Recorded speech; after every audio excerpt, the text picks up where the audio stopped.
Nos visita desde Legal.net el doctor José María González. ¿Cómo le va? Bienvenido, doc.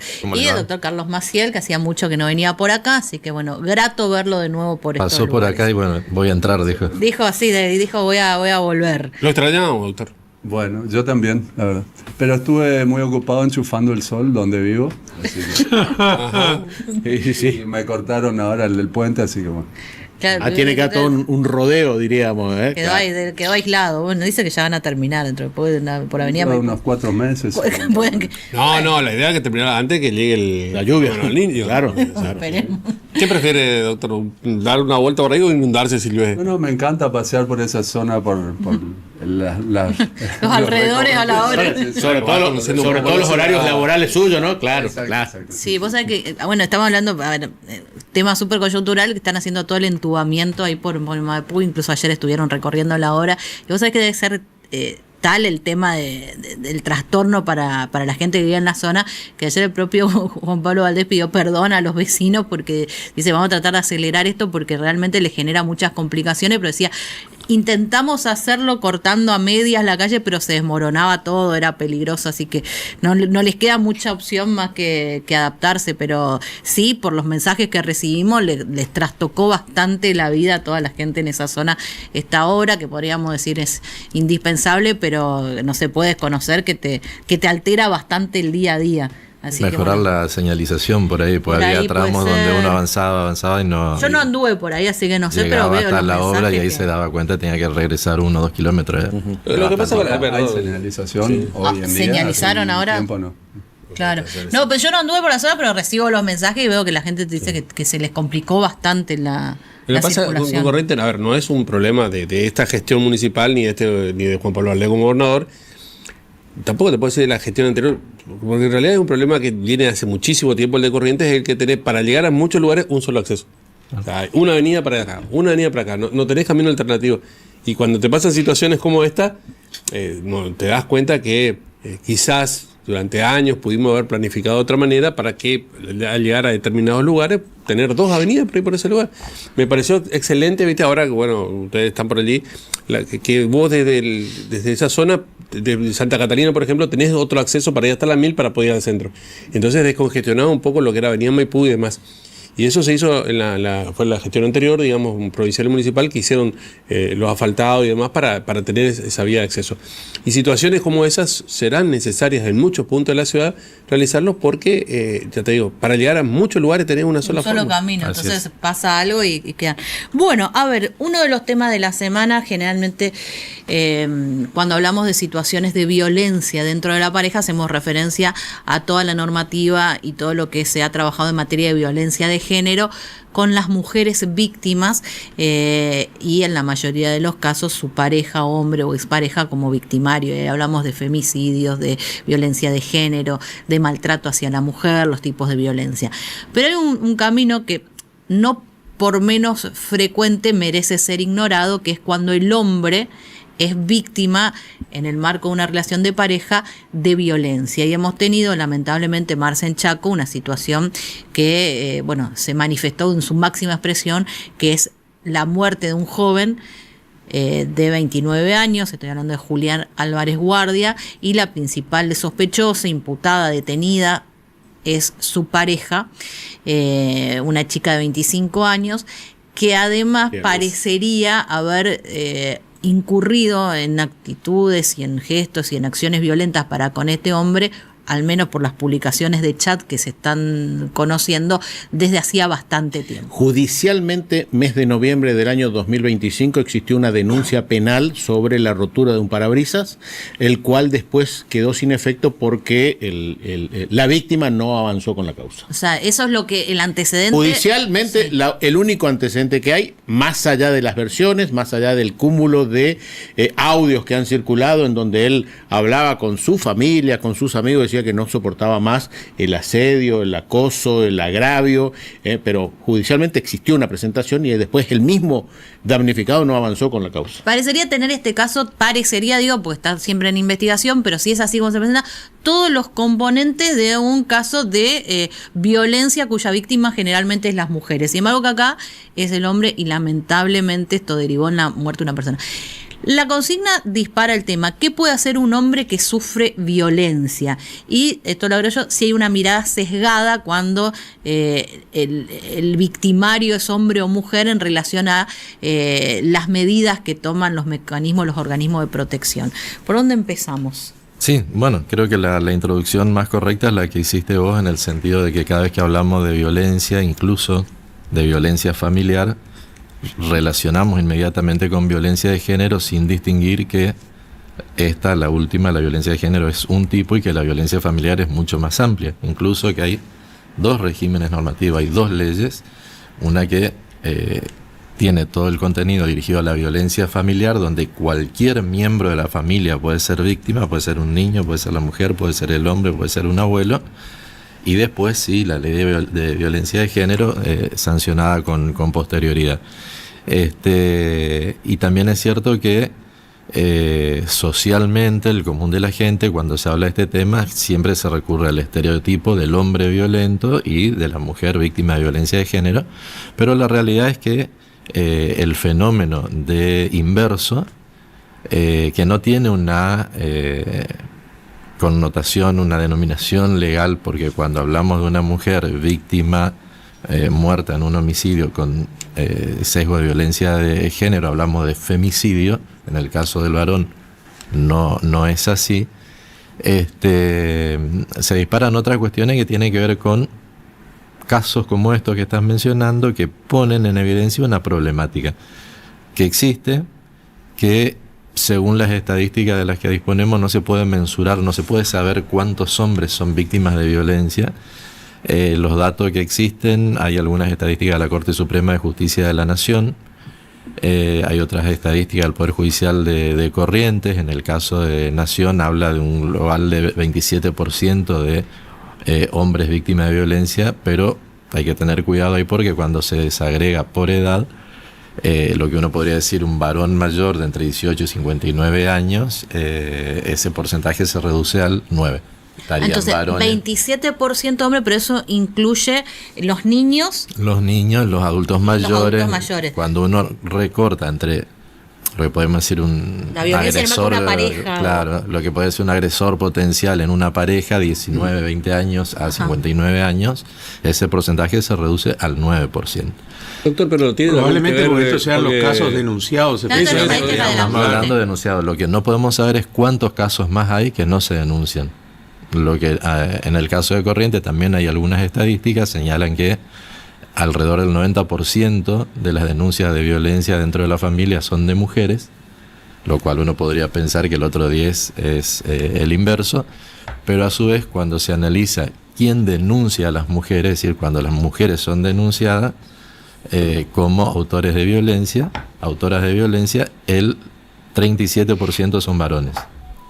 Es decir, que el resto pueden ser, dentro de esta franja, ¿no es cierto? El resto puede ser que la denuncie otra mujer, que la denuncie un adulto mayor, que la denuncie un niño. Entonces, el primer dato, datos objetivos es, en el marco de la violencia, en una relación de pareja o de despareja, hay más mujeres víctimas de violencia denunciadas que hombres. Pero eso no quiere decir que no haya un porcentaje significativo de hombres que sufren por parte de su pareja, su expareja, violencia y que llegan a denunciarlo. Y después una subdenuncia parecería a la hora, o al menos una sensación de que el hombre denuncia mucho menos que la mujer estas cuestiones cuando ocurren. Puede ser totalmente, que hasta ahí más o menos es lo que... Si sirve como referencia, digamos, en casi 28, 29 años de ejercicio profesional, hemos tenido varias consultas, pero hemos judicializado solo una, ¿sí? Es decir, un poco respondiendo varias consultas de hombres que sufren violencia, pero que se animaron a judicializar solo una. ¿Por qué no se animan?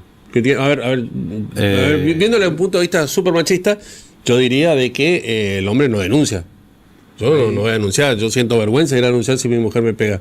Claro, justamente ahí una de las cuestiones más puntuales es la cuestión cultural, que tiene que ver con eso que vos decís, de la vergüenza que sufren los hombres, de que el sistema no está preparado específicamente, está preparado para contener a las mujeres, pero no a los hombres específicamente, Por esto que decís también, de que los hombres se defienden solos. Correle tu mic para que la marca te quede frente a... Ahí está, perfecto. Ahí está, perdón. Bueno, básicamente cuestiones culturales, cuestiones de vergüenza, cuestiones cuestiones también de que en determinados ámbitos, en determinadas situaciones, como comentaba José María, vienen a la consulta, pero después no avanzan con la denuncia, con la causa, de que para que tomen la denuncia a un varón también es más complicado que a las mujeres. Si bien incluso a las mujeres hay situaciones en las que no se toma la denuncia, para los hombres es mucho más complejo y complicado. O sea, son varios. A mí me pareció un tema, es importante que se hable el tema. A mí me pareció interesante cuando ayer lo ponían en la grilla, porque hace un poco tiempo pude conocer el caso de una persona, digamos, que conozco muy de cerca, pero que desconocía la situación de violencia que vivía dentro de su pareja, digamos. Como es un hombre. Él no se no se sentía víctima de violencia. Hasta que se separó. Y trabaja en el Chaco. Y el Chaco tiene un gabinete, digamos, para la cuestión de atender el tema de violencia de género y particularmente de los hombres. Y terminó yendo a la consulta. Y obviamente los psicólogos, o sea, tiene consecuencia de los años que estuvo en la pareja, en la cual sufría violencia de tirarte un control remoto y partírtelo por la cabeza, hasta directamente una agresión física con mano abierta por la cara, digamos, a esta persona. Y que me había contado, digamos, tipo, llegué hasta casi la puerta de la comisaría, bajó, preguntó, no estaban los que tomaban la denuncia, entonces se retiró. En ese momento, cuando llegó a hacer lo máximo que se animó en ese momento. Pero también, viste esto que decía Gustavo, lo cultural, la cuestión del machismo hace que el rol del hombre no te lo ubiques en un lugar que podría ser. Ni siquiera se hable, digamos, ¿no? Sí. Y además, en el caso de la persona, a mí me tocó conocer la pareja, me dice, güey, pero parecía una mosquita muerta, digamos, ¿entendés? Perdón, digamos, de la expresión, pero nunca me imaginé que esa persona podía ejercer una acción de violencia o agresividad tal hacia esta... Es que también tiene que ver cómo configuramos ese imaginario de quién puede ser violento. Es un profesional, digamos, o sea, que vos decís, bueno... Tendría herramientas como para poder identificar. Qué sé yo, y sin embargo, estuvo preso, por decirte, de esa situación, que recién cuando, o sea, se separa, qué sé yo, por una situación que se da particular ahí adentro, digamos, termina, no sé, por decirte, despertándose y manifestando esta situación, digamos, ¿no? Hay otra cuestión también, cuando hablamos de violencia, más allá del caso de si existe un homicidio, de si tiene o no un agravante, que en este caso la tiene, a diferencia de lo que es el mal llamado femicidio. Mal llamado digo porque bueno, es un agravante también dentro del homicidio.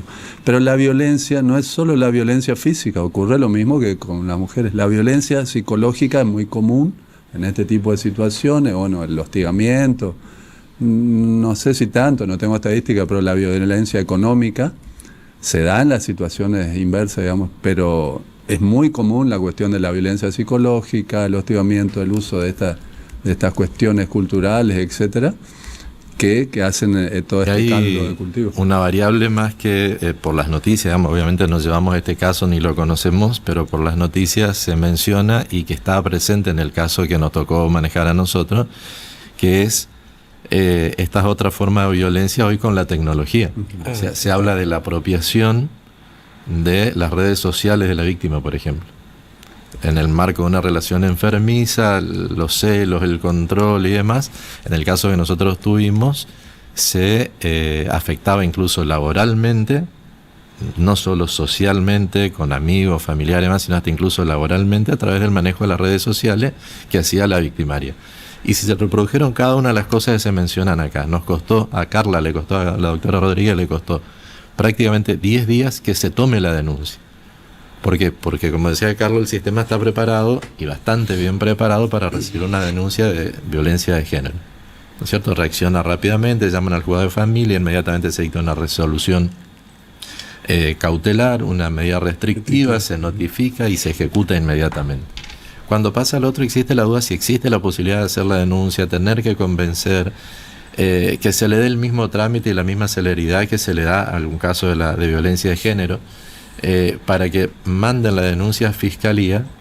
A Carla le significó otros 10 días más ir a insistir para que el policía que lleva el cuadernito con todas las actuaciones vaya a la Fiscalía, incluya dentro de su recorrido esto, hasta que, bueno, la solicitud fue la misma que en un caso de una mujer, se pidió una medida restrictiva y cuando salió la orden judicial cumplió, digamos, esa finalidad protectoria inmediata y la persona dejó el hostigamiento. Lo abandonó y bueno, después no tuvimos más noticias, suponemos que la cuestión está resuelta. Este hostigamiento, digamos, el manejo de redes sociales, me ha tocado ver, lamentablemente, parejas conocidas en las cuales los hombres fueron hostigados, digamos, a través de redes sociales. Las mujeres en las redes sociales decían barbaridades de sus exparejas, digamos. Si fuera al revés, el hombre sería lapidado, digamos, ¿cómo vas a decir eso a tu ex? Y al revés, es como que hay una mirada social que más contemplativa para la mujer que hace lo mismo, digamos, contra un hombre. ¿Constituye algún tipo de delito? Sí, mira, justo estoy mirando el teléfono y le voy a pasar a Nico, no sé si llegamos a tiempo. Salió un fallo justamente donde dentro de ese marco de violencia la mujer publica en redes sociales dudas sobre la paternidad sobre los hijos. ¿Cómo? ¿Una mujer? La mujer publica en redes sociales como una manera de hostigar a su esposo, se enojó a su pareja. No sé si son tus hijos. No sé si son, tendrías que ver, bueno, algún tipo de... Es durísimo. Eso llevó a que el caso se plantee. Te paso, Cris, a vos, no sé, sí, me parece que te tengo más a mano el contacto. La capaz lo tenés a mano el contacto. El caso es que esta persona demandó judicialmente, incluso llegó a la acción civil. Siempre decimos la acción civil es pagar los daños que eso causa, y obtuvo una condena por ese hostigamiento. Entonces, tener presente en todo ámbito, en este en particular, con mucho más cuidado, porque justamente tiene que ver con las cuestiones propias de la personalidad, la intimidad, de las personas, de las familias. El cuidado con las agresiones, ¿no? Las agresiones. Pero lo que pasa es que siempre te dicen, los scratches famosos. El famoso, no, es una tóxica nomás. Y lo encuadran en que es una tóxica nomás y listo. Claro. Pero en realidad uno sabe el daño que le está haciendo a la persona. Exacto. El daño, en rigor de verdad, es como que nos vamos en distintas escalas, ¿no? Uno tenés el inmediato, es decir, el sufrir cotidianamente estas situaciones.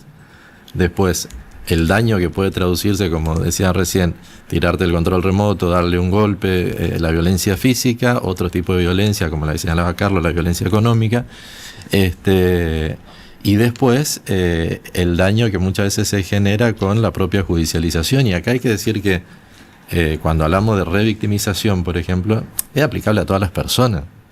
No es una cuestión de género, sin menospreciar ni quitar la entidad que tiene naturalmente la cuestión de género.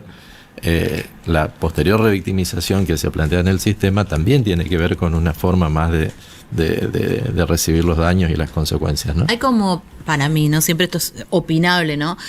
Una mala idea de darle entidad o visibilizar otros tipos de violencia que requieren ser visibilizados. Y hablamos de la violencia hacia los hombres, pero podemos ubicar también la violencia hacia los adultos mayores. Le resta mérito a una causa que afortunadamente se ha instalado, se ha promovido y hace que se haya avanzado, como es la violencia de género. Es decir, parecería que nos quedamos en la discusión de si esto es o no violencia de género, y nos olvidamos que hay personas, hombres, mujeres, adultos mayores, niños, víctimas en su seno de mayor protección, que debería ser la pareja, la familia, sin darse cuenta, como el caso que decía Miguel, muchas veces sufriendo lo que es la violencia. Y quedamos pues en esa discusión en donde algunos entienden, no, pero ¿cómo podés comparar lo que la violencia hacia un hombre con lo que le pasa a las mujeres? Yo no sé si es comparable o no, pero tenemos víctimas que todas necesitan el amparo. Entonces, no no le quita mérito a la lucha que se ha llevado adelante durante mucho tiempo para reconocer los lamentables datos que tenemos de femicidio, pues si vamos al caso, las cifras indican que todavía son muchísimas más las mujeres que mueren por este tipo de violencia, pero eso no anula o no puede dejar desprotegidos a casos como por ejemplo el de este chico Julián, que vos fíjate con el agravante, todo lo que falta hacer para que los hombres víctimas de estas violencias puedan denunciarlo y puedan encontrar, primero animarse a denunciarlo, que esto no les quita hombría, no les quita nada, y que después el sistema rápidamente también los acoja como víctimas para evitar estas consecuencias tan letales, porque una vida, sea hombre o mujer, perdida injustamente, es un daño irreparable. Pero veo que esa discusión se da y nos enrollamos en, no, sí, no, ¿cómo vas a comparar? Pero esto y no vamos al punto de decir, hay hombres que sufren situaciones de violencia que pueden llegar y causarles la muerte, si en este caso se confirma que fue esta chica la que lo termina matando. Hay otro sector igualmente desprotegido que tiene que lamentablemente remarla mucho más, que es el de los adultos mayores. Eso es terrible. Entonces, también tuvimos casos en el estudio donde cuesta introducir la denuncia, que la actuación sea rápida, incluso que el propio juzgado, que es de familia, o sea, cuando decimos familia es todo lo que significa la familia, niñez y adolescencia, entienda la importancia de la rapidez de la prevención y las medidas cautelares respecto de adultos mayores, que muchas veces aparece como naturalizada la situación o de encierro, o de descuido, o de manejo de sus fondos, o de manejo de sus vínculos, de manejo de sus bienes, y en realidad están también siendo víctimas de estas situaciones, ¿no? Lo importante por ahí para señalar es, un poco respondiendo también a la idea, a la consigna, ¿no? Las actuaciones son muy similares a las que se hacen en un caso de violencia de género. La denuncia, el consejo es no minimizar, no menospreciar. La denuncia por sí sola no soluciona nada. La denuncia es poner en conocimiento, tiene que tener un segundo paso, que es que se dicte alguna decisión. Es decir, generalmente una medida protectoria, restrictiva. Que la medida sea dictada es insuficiente si no se notifica al denunciado o posible victimario. Y mucho menos si después no se controla la ejecución, porque la medida restrictiva es como cualquiera, una orden judicial, como una orden de pagar, como una orden de desalojar, que después puede o no cumplirse. Entonces también vemos que muchas situaciones de violencia se dan en contexto de violación de las medidas restrictivas, de las perimetrales. Entonces, ¿qué hacer cuando se violan las perimetrales? Y no queda otra que mantener el auxilio letrado en lo posible de la Defensoría de Pobres, del abogado particular, de quien sea, denunciar la violación de las medidas restrictivas, pues también hemos visto muchos casos de violencia de género donde la lesión o el homicidio se da precisamente en violación de una medida perimetral. Claro. Bueno, y para agregando también una cuestión, el tema de las pruebas, ¿no es cierto? Ver los testigos, si hay video, filmaciones, mensajes, etcétera, que también hacen el sustrato para la medida precautoria, incluso para la cuestión judicial, ¿no es cierto? Guardar los papeles, guardar copias de los papeles, de la denuncia, de la exposición que se hizo, porque en algún momento le van a ser requeridos como para poder ver el fenómeno en su integridad, ¿no? Gracias por venir y por plantear este tema que lamentablemente surge a raíz de un hecho tan irreversible como es la muerte de un joven muchacho en Resistencia y una chica también muy joven que probablemente se enfrente a una condena larguísima y vos decís, ¿cómo puede ser? Pero son esas cosas que pasan, así que gracias por abordarlo desde este otro costado. Y un tema que dijo Carlos, las penas son exactamente las mismas, nada más que en un caso se llama femicidio, claro, tiene esta connotación, pero es un homicidio agravado por el vínculo. Y o sea, de máxima perpetua. Gracias, hacemos la pausa, ya venimos. Legal NEA es un estudio jurídico corporativo que a través de una red de profesionales altamente calificados asesora y representa a empresas e individuos en la República Argentina y el extranjero. Legal NEA es una fundación que fomenta el acceso a justicia y el desarrollo de la abogacía pro bono. Legal NEA promueve valores.